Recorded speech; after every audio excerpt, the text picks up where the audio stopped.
Outlook on a lot of the things that we write about is more just, self-expression. Like we have a lot of opinions and thoughts and feelings towards a lot of things as a band and as each individual in the band. So writing music and the lyrics and getting to perform them is all a way to kind of have an outlet for those. That's why I started more so writing lyrics and being a singer, so I had a way to be able to say what I wanted to say in a way that I couldn't anywhere else. I don't know about you, but it's definitely how it is for me. Same? Alright. Same.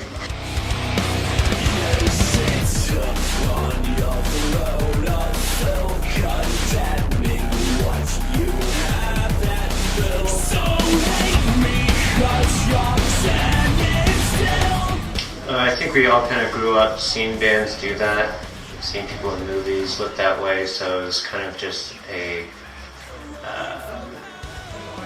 second way other than musically to express what we wanted to portray to the fans, to everyone coming across our band. It's just to it's a way. It's a way to carry on things that we were really inspired by, like you said, movies and other musicians that did the same thing. All the makeup and the theatrics on stage. His answer is pretty good. It's not just like doing it because they did it too. It makes you definitely have a better show. I know when I've played shows with less makeup, it's somewhat strange. So it definitely gives you to like. That's where we're at. We're at a point where if we don't wear makeup, it feels weird.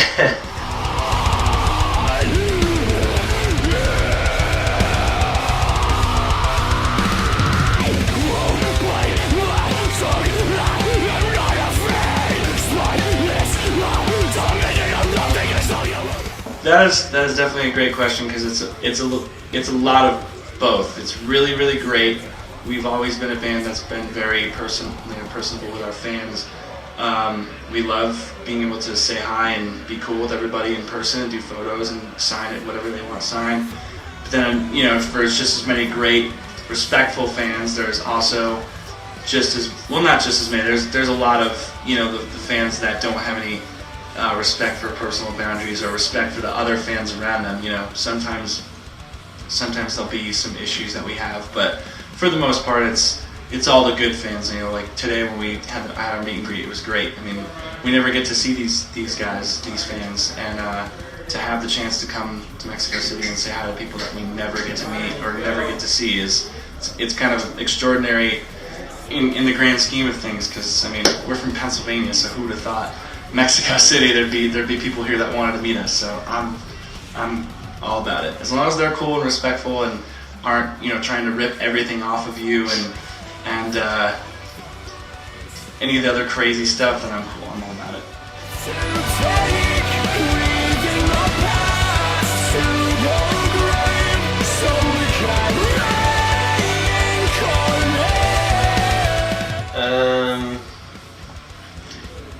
There's no real science to it.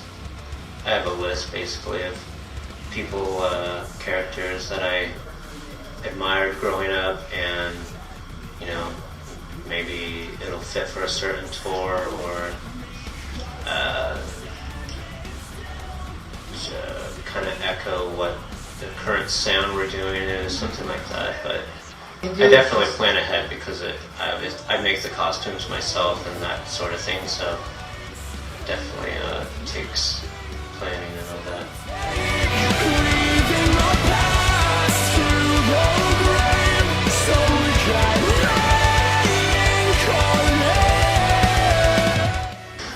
I think for us and for me, being the only original member left, all of the lineup changes except for one were absolutely necessary. When our ex-drummer, the original drummer that we had, Angelo, left, that was one of the more depressing losses that we had.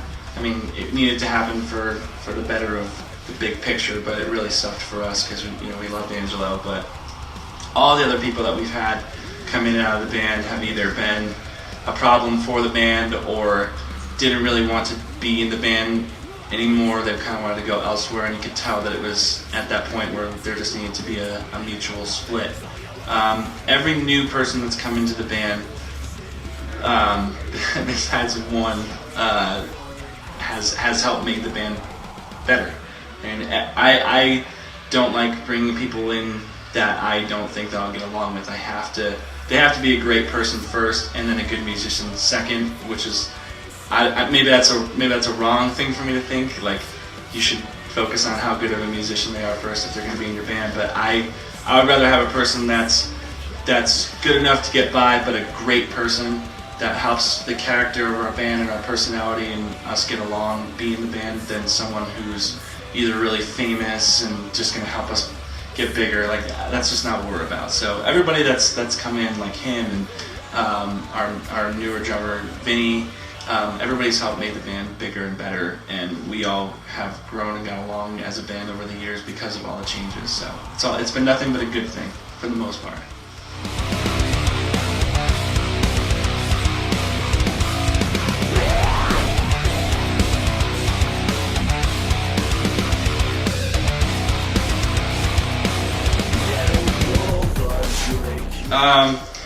When I was writing that song, I've always wanted to have a male-female duet. It's funny calling it a duet on a metal record, but I've always wanted to have that, and I never got the chance to in the past. I've always just had other male vocalists, and we've toured with In This Moment a few times before, and Maria's one of the nicest people ever. She asked me to be in one of their music videos, so we've been friends for a long time and have worked together before. So I knew the second that I was writing the song and wanted to have a female vocalist on it, that I was going to go right to her. I mean, she sounds amazing. She has such a unique voice, and I think that without her, the song Contemptuous would have definitely suffered, because, I mean, she took it to that next level. She's great. I have nothing but great things to say about her. She's super talented, very, very nice person, and I'm hoping that we'll get to tour with In This Moment again sometime in the future, maybe in Mexico.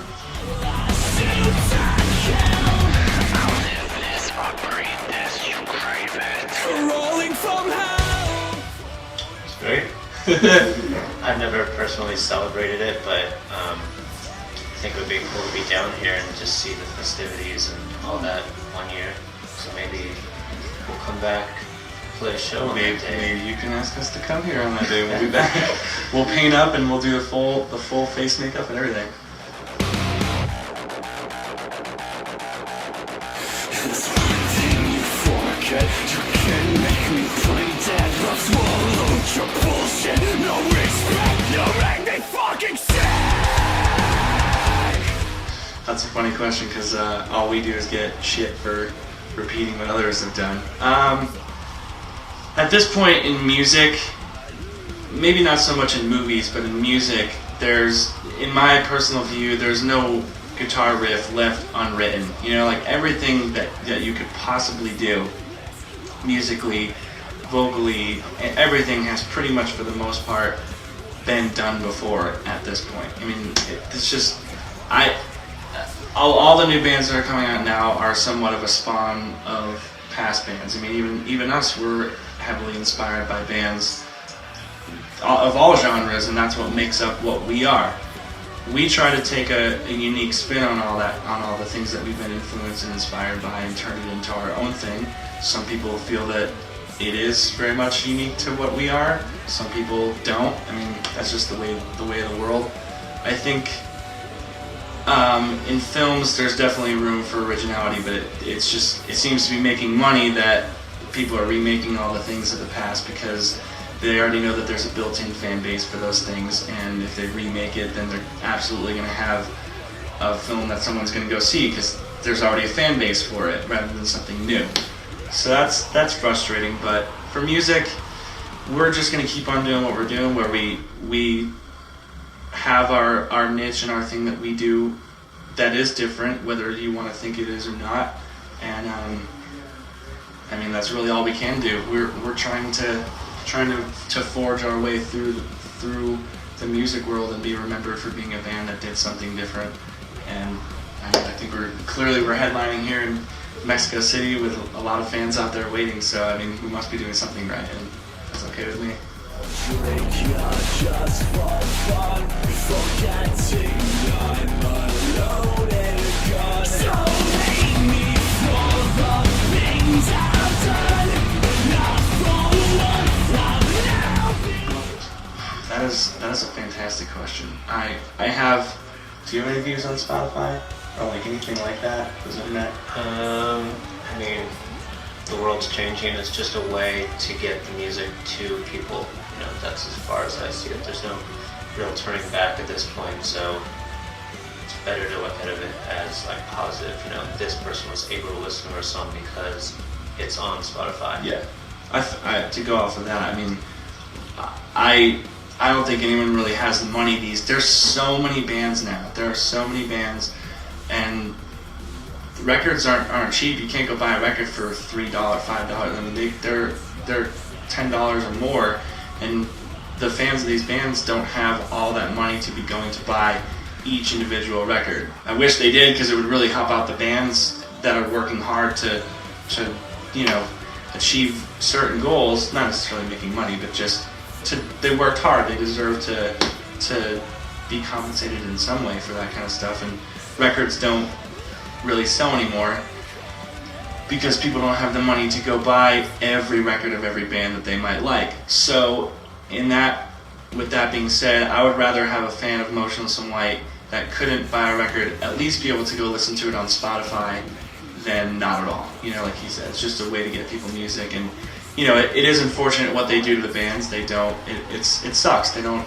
give the bands what they deserve, and that's just how it is. I don't agree with it entirely, but like I said, I'd rather have a fan be able to go listen to our music in some way than, you know, because if it's not Spotify, it's going to be YouTube. If it's not YouTube, they're just going to go download it anyway. So why not? You know, at least Spotify has a way that you can at least track and see like how you're doing and see the fans that are listening to your music. So that's cool. So.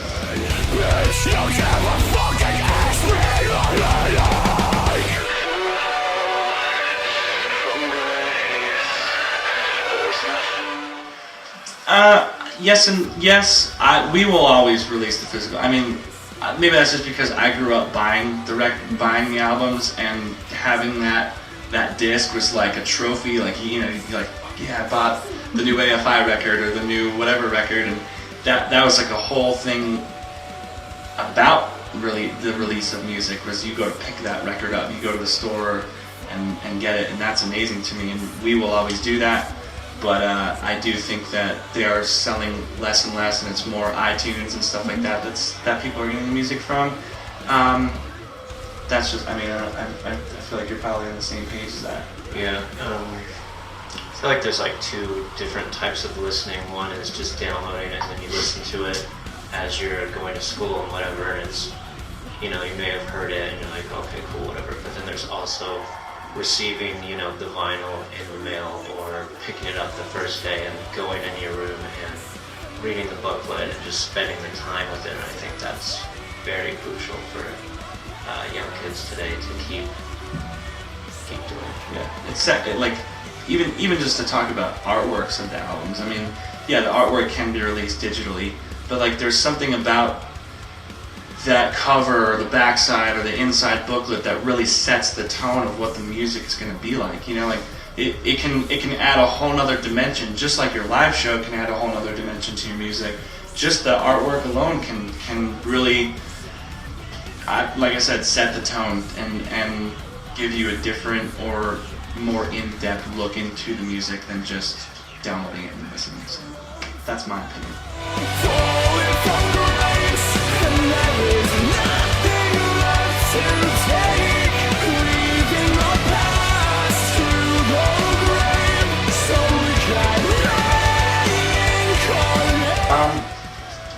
I mean, I really don't know. I mean, we've only been to Mexico City once. That's the only place in Mexico that we've ever been. Maybe it's that we're somewhat unattainable here, like we've only been here once and people really want to see us, or I guess there would have to come a question before is why would they want to see us? How did they discover us in the first place? Yeah, that's I don't know. I mean, I'm just happy about it. I don't want to question it. I just want to accept it and be like, fuck yeah, let's move on. But it's very weird to consider that a band from Pennsylvania could have such a strong fan base here. I don't know how it happened. I'm happy that it did. I always wondered, I was like, man, I wonder what it's like to be, like there's some bands that we toured with before, like for instance a band called The Ghost Inside. They're really, really, really popular in Europe and Australia. They're way bigger there than they are in America where they're from. And that's just like, wow, I can't even imagine what that feels like. But to be here and to know that kind of, that fact of that, I mean, at least according to Facebook, Mexico City is where we're thriving the most. I'm all about it. I'm sure you're probably on the same page. Great. Yeah. Agreed. Lie down, it's all I'm saying.